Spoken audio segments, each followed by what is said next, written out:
जय हो माँ ज्वाला, जय हो माँ देवी।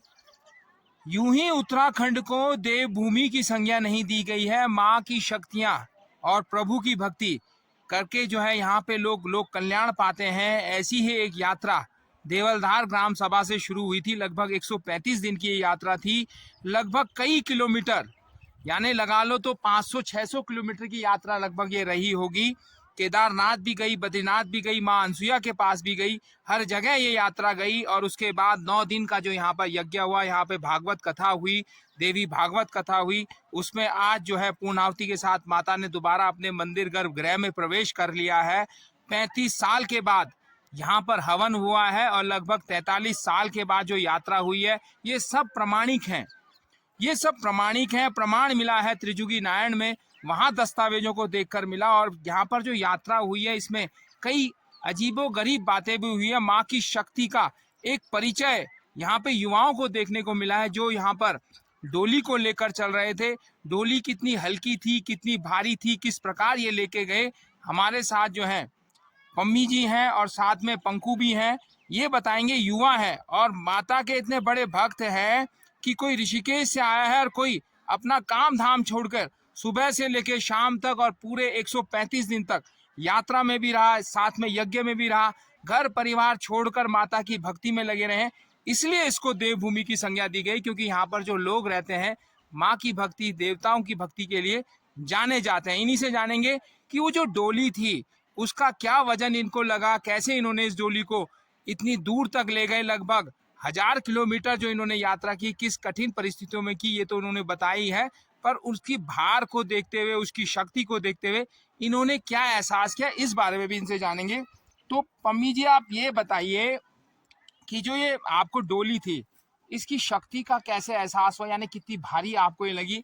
हमने कईयों से सुना है कि कंधे तक इसमें जो है काफी कमजोर हो जाते हैं, यानी बहुत दर्द करता है। आपका क्या रहा ये अनुभव? जहाँ तक है कि भारी और हल्के की, जी। तो माता रानी पे कभी कभार वो हल्की लग जाती हैं। जिस दिन उनका मतलब कभी खुशी रहती हैं तो वो अपने आप हल्की हो जाती हैं, अच्छा उनका मन अच्छा रहता है। कभी भारी हो जाती हैं क्योंकि उनकी इच्छा के अनुरूप कार्य ना हो। कभी कभार हम ज़बरदस्ती कर देते हैं, उनका मन कहीं जाने को नहीं होता है लेकिन हम ज़बरदस्ती ले जाने के लिए कहते हैं, तो फिर वो अपना वज़न जो है वो कंधों पे डाल देती हैं कि अब ले जाके दिखाओ तुम मुझे, कुछ इस तरीके से वो हमें बताती हैं कि मेरा मन नहीं है। तो हम इसी प्रकार मतलब जो ये यात्रा हुई तो उसमें बहुत सारे अनुभव थे। ज़्यादातर हमें लगा कि माता रानी का अगर उसके अनुरूप चलें तो माता रानी स्वाभाविक है अपने आप हल्की हो जाती हैं, और अगर उनके अनुरूप कार्य ना हो तो वो अपने आप ही अपना रूप दिखाना शुरू कर देती हैं। ये ये पम्मी जी, एक चीज बताइए, कहाँ पर आपको एहसास हुआ कि माँ हल्की हो गई है, और कहाँ पर, मतलब उदाहरण के साथ कुछ चीज आप बताइए थोड़ा सा। अब जैसे हम केदारनाथ में जैसे मंदिर के समीप पहुंचने वाले थे, तो जब हम सारे रास्ते लाए गौरीकुंड से और केदारनाथ लाए थे, वैसे माता रानी का डोली का वजन भी होता है और साथ में जो उस पे चुनरिया वगैरह हर चीज़ का वजन होता है। लेकिन आप लगाओ गौरीकुंड से और केदारनाथ की यात्रा हमें पता नहीं चली कि हमारे कंधे में वजन भी है। ये सबसे बड़ी बात है क्योंकि पैदल मार्ग बहुत लंबा है और माता के साथ चलना और कठिन है वैसे। ऐसा हम लगता है सामने से लेकिन बहुत भारी भी है वो। लेकिन हमें ये आभास नहीं हुआ कि केदारनाथ पहुँचने तक कि हमारे कंधों में कुछ रखा भी है। तो यहाँ से पता चलता है कि माता इतनी उत्सुक थी जाने के लिए केदारनाथ के लिए। ऐसी बहुत सारी घटनाएँ होती हैं जब कभी-कभार क्या होता है कि गाँव में कोई देवी-देवता होते हैं, उनके पास माता रानी जैसी जाती, जैसे चंडिका माता का मंदिर किसी गाँव में है, तो वहाँ पे अगर जैसी माता रानी चली जाती है तो अपने आप बहुत हल्की लग जाती है। ये हमने काफ़ी सारी वीडियोज़ अगर आपने देखी होंगी और शायद पहुँची होंगी आप तक तो आपने देखा होगा। तो बहुत अच्छा लगता है कि अगर उनके मन के अनुरूप कार्य हो रहा है। वरना बहुत भारी भी हो जाती हैं। कई बार एक बार की घटना हुई हमारे साथ कि कुछ उनके मन की मतलब कुछ ज़बरदस्ती हम लोगों ने कर दी थी। किसी ने कोई बात बोल दी थी माता के लिए और उनको इतना गुस्सा आया कि हम 8-9 लोग डोली पे लग गए। हम उसको सँभाल नहीं पाए। यहाँ तक ये हो गया था कि डोली नीचे गिरने वाली थी, इतना भार हो गया था। लगभग उस दिन 2 क्विंटल से ऊपर का भार मेरे कंधे पे था और हम उठा ही नहीं पाए उसको। तो फिर हमने मतलब 7-8 लोगों ने मिल कर के उसको बिठाया नीचे कि भाई माता रानी बैठ जा, फिर बाद में देखेंगे जो होगा। और कभी मन नहीं होता है तो हम पे वैसे चोट वगैरह कभी नहीं लगी।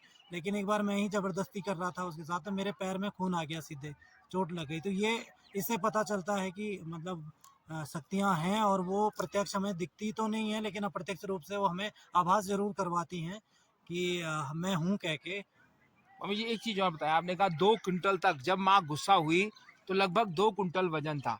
जब माँ प्रसन्न होती है तब कितना वजन लगा आपको? 10 किलो, 50 किलो, 100 किलो, मतलब आपको क्या एहसास हुआ कि मैंने कितने किलो माँ का उठाया हुआ है?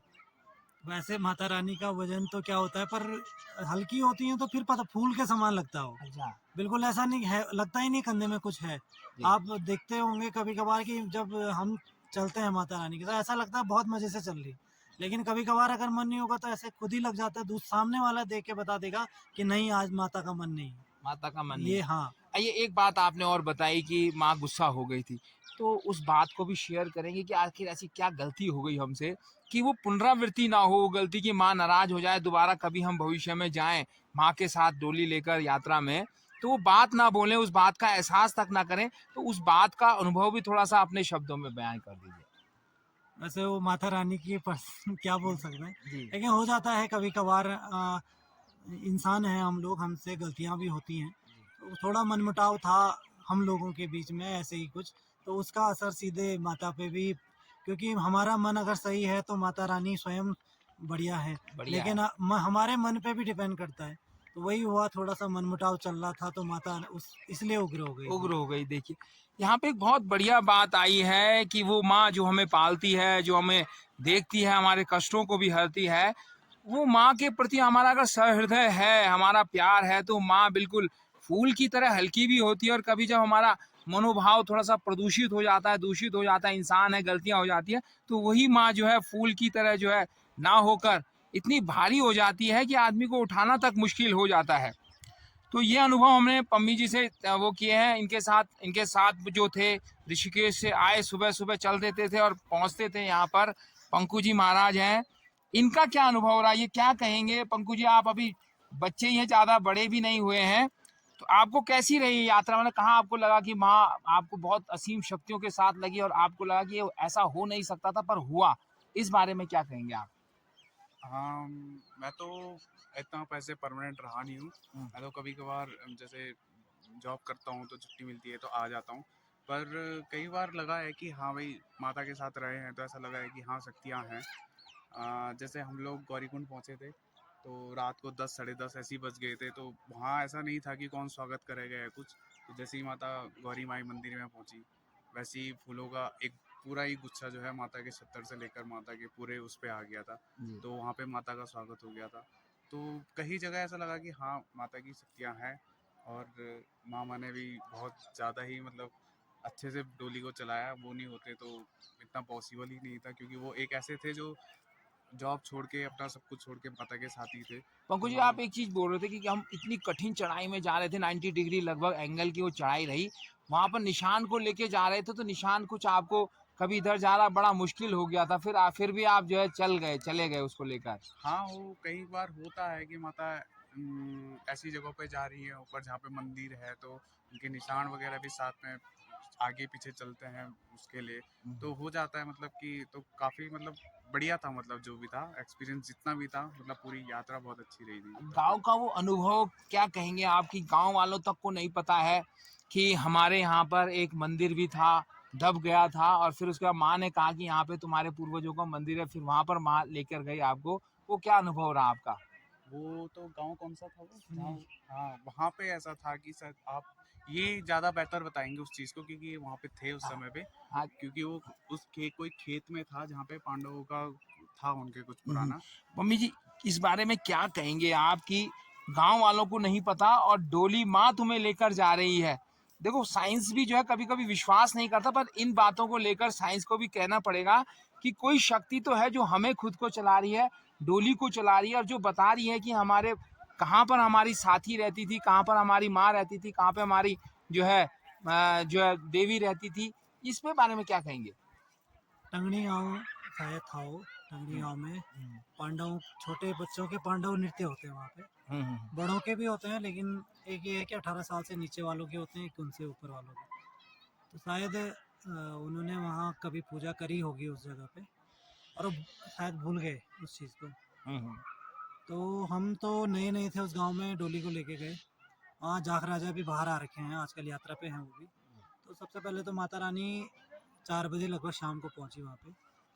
जाख देवता के मंदिर, जो भूमियाल देवता है उनके मंदिर गई, और जहाँ जहाँ जाख राजा जो, क्योंकि जाख देवता जो हैं उनका भी कुछ ऐसा ही होता है, उनके साथ सज्जा कराने की जगह अलग होती है और कहाँ पे वो रहेंगे उनकी जगह अलग होती है।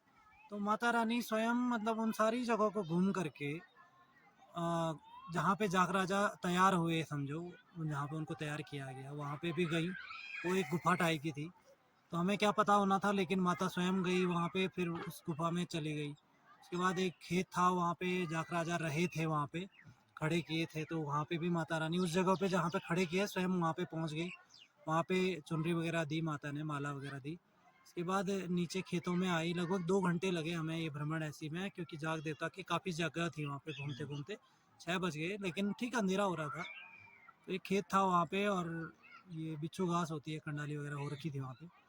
अब वहाँ एक गुफा टाइप की थी उनकी, पत्थर के नीचे था। उन्होंने पूजा की थी कि ज़माने में, हमें भी पता नहीं था, रास्ता भी नहीं था वहाँ, कंडाली पूरी थी। और फिर खेत में क्या बोलते हैं, बीन्स वगैरह लगाए, बीन्स नहीं बल्कि दाल, और उस पे वो रिंगाल खड़ी करी थी, तो बिल्कुल घना हो रखा था वहाँ अंदर। हमें पता ही नहीं था यहाँ क्यों जा, मतलब धक्का लग रहा था, तो अब रास्ता भी नहीं था। मैं तो वापस ला रहा था ज़बरदस्ती, लेकिन माता ने कहा चल, मुझे वही किया, मैं आगे ले गया उस। मैंने कहा चल फिर जहाँ मन है चल। गए वहाँ अंदर, तो वहाँ सीधे एक गुफा टाइप की थी, एक पत्थर था उसके नीचे, वहाँ पे बिच्छू घास थी। अब छत्र वहाँ नीचे डाल दिया, तो फिर मैं बच्चों को बुलाया, मैंने कहा इसको साफ़ करो, यहाँ कुछ होगा भाई। जब वहाँ साफ़ किया लड़कों ने, तो फिर वहाँ अंदर देखा, तो वहाँ मतलब पूजा किए हुए वो मिले वहाँ पे। फिर वहाँ के लोग ही बोल रहे थे कि इस पे आँखें हैं, कि इस माता पे। तो मैंने कहा वही कृपा है उसकी। तो वो लोग भी मतलब काफ़ी वो हुए, आश्चर्यचकित हुए। ऐसा कोई और अनुभव किसी और गांव में जाके, किसी और क्षेत्र सुनील में गांव जाके में आप? हुआ, सुनील गांव में एक नंदा माता मंदिर है वहाँ, उसके ऊपर जंगल में हो, वहाँ गए। उसके आसपास में कभी चंडिका माता का कुछ कार्य हुआ होगा, तो माता जंगल में चली गई। अब हम तो नए थे लोग उस गांव में, वहाँ के लोग भी, कुछ औरतें आई थी हमारे साथ, लेकिन वो भी ढंग से बता नहीं पाई, पर वो ये कह रही थी कुछ है।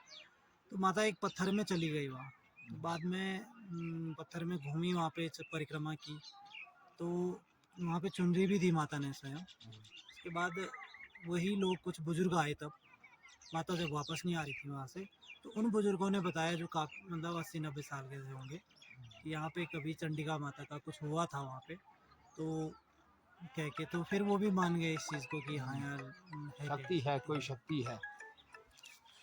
ये है माँ की शक्ति। आपने देखा होगा, माँ ने अपनी शक्ति का परिचय भी किया है। किसी गांव में पता नहीं था कि आखिर वहां पे कभी मंदिर रहा होगा, लेकिन जब गई माँ डोली के समेत वहां पर गई, अपने छत्र को निशान दिखाकर बताया कि यहाँ पर कुछ रहा होगा। भले ही वहां पर दाल वगैरह लोगों ने बो रखी थी, काफी झाड़ियां वहां पर थी, बावजूद उसके माँ ने अपना बताया कि यहाँ पर भी आपकी कभी पूजा रही होगी। ऐसे ही एक शिला में भी बताया कि यहाँ पर भी कभी आप लोगों ने पूजा की होगी। तो इस तरीके के अनुभव यहाँ के युवाओं को मिले हैं, और कहीं ना कहीं देवभूमि में देवताओं की शक्ति वास करती है। तो जो ये युवा है, नए युवा हैं, और अपने गांव का तीसरा यज्ञ देख रहे हैं, और इतनी डोली को लेकर लगभग 1000 किलोमीटर की यात्रा इन्होंने की। आज भी स्वस्थ हैं, तंदुरुस्त हैं, नंगे पैर चले हैं, कांटों से भी गुजरे हैं, कंक्रीट पत्थरों से भी गुजरे हैं, लेकिन पाँव में निशान नाम की कोई चीज नहीं है। बढ़िया खुश हैं, फर्स्ट क्लास हैं। और इसी शक्ति को एहसास कराने के लिए हम भी आपको एक खबर दिखा रहे हैं, और आप भी कमेंट बॉक्स पर अपनी जरूर राय जरूर दर्ज करें। धन्यवाद और जय माँ ज्वाला।